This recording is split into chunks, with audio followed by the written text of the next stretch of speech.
The first emperor of China, Qin Shi Huang, had a vast mausoleum constructed for his burial, and one of the features of that tomb is the Terracotta Army. Alongside the body of the emperor are over 8,000 sculptures of warriors that have been scaled up to real size. In today's video, we'll talk about ancient China's Terracotta Warriors. Please subscribe to our channel if you are new here. Let's take an overview of the history of the Terracotta Warriors. The discovery of the Terracotta Warriors was a significant event in history and has been the subject of intensive research for over half a century. These warriors are notable not just because of the incredible workmanship they display, but also because they symbolize ancient China. The first emperor of China, Qin Shi Huang, ordered the construction of the Terracotta Army to be included in a burial complex he had planned for himself, also known as Qin Xi Huangdi. During the latter years of what is known as China's Warring State period, Qin Shi Huang, who reigned from 260 to 210 BCE, rose to the throne as king of the Qin state. In the year 221 BCE, he completed the unification of China by subjugating the last of its independent nations. He desired a title commensurate with his increased responsibilities, so he was elevated to the position of emperor of the Qin dynasty.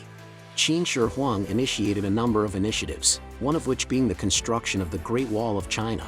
Nevertheless, his magnificent burial complex is perhaps the most ambitious of his endeavors. It is estimated that around 700,000 people worked on the expansive and sumptuous property over the course of many decades to get it to its current state. The fact that Emperor Qin was renowned for being preoccupied with power and pursuing immortality during his reign are two of the elements that led to his ordering the building of the tomb complex as soon as he ascended to the throne. The complex was constructed at Xi'an, the ancient capital of Shaanxi province, which is located in the present-day city of Xi'an. Who are these mysterious warriors called the Terracotta? Terracotta statues that portray warriors and are just marginally larger than life-size are referred as the Terracotta Warriors, baked clay. The sculptures depict a variety of different sorts of ancient Chinese soldiers, including those on horseback, those marching on foot, and those riding in chariots. They were constructed in a ring around the enormous burial site of Emperor Qin, which was known as the necropolis. It is not known why these structures were built, although it is possible that they were intended to guard his grave or to provide assistance to him in the hereafter. Even while it was customary for ancient Chinese monarchs to have a few sculptures to protect their burial site, these statues pale in comparison to the massive undertaking that was the construction of the Terracotta Warriors. Craftsmen were involved for the production of the Terracotta Army that was discovered in China. They made their weapons out of clay rather than metal, which enabled them to produce a bigger army in a shorter amount of time at a lesser cost. The coiling process and a variety of molds were used at the workshops where some of the army's components were produced. This opened the door to the possibility of mass manufacturing. The torsos were hand-crafted by the expert artisan, who then placed them on bases after finishing their construction. Before the hands and heads were attached to the bodies, they were formed separately in molds and given their final appearance. According to the evidence that has been found, there are 8 different head molds in existence. Clay was utilized throughout the process of producing the body parts. However, a finer clay was used for the finishing touches in order to evoke a feeling of uniqueness in each piece. This was done in order to create a sense of individuality in each of the pieces. The troops were heated, then painted, and then lacquered in order to provide them with more protection. The paint was made from a variety of natural elements, some of which were malachite, azurite, cinnabar, charcoal, rust, and tree sap. Other components included rust. This approach brings even more attention to the sumptuous and laborious nature of the Terracotta Warriors. Every single soldier was equipped with a genuine bronze weapon that had been crafted with a great deal of care.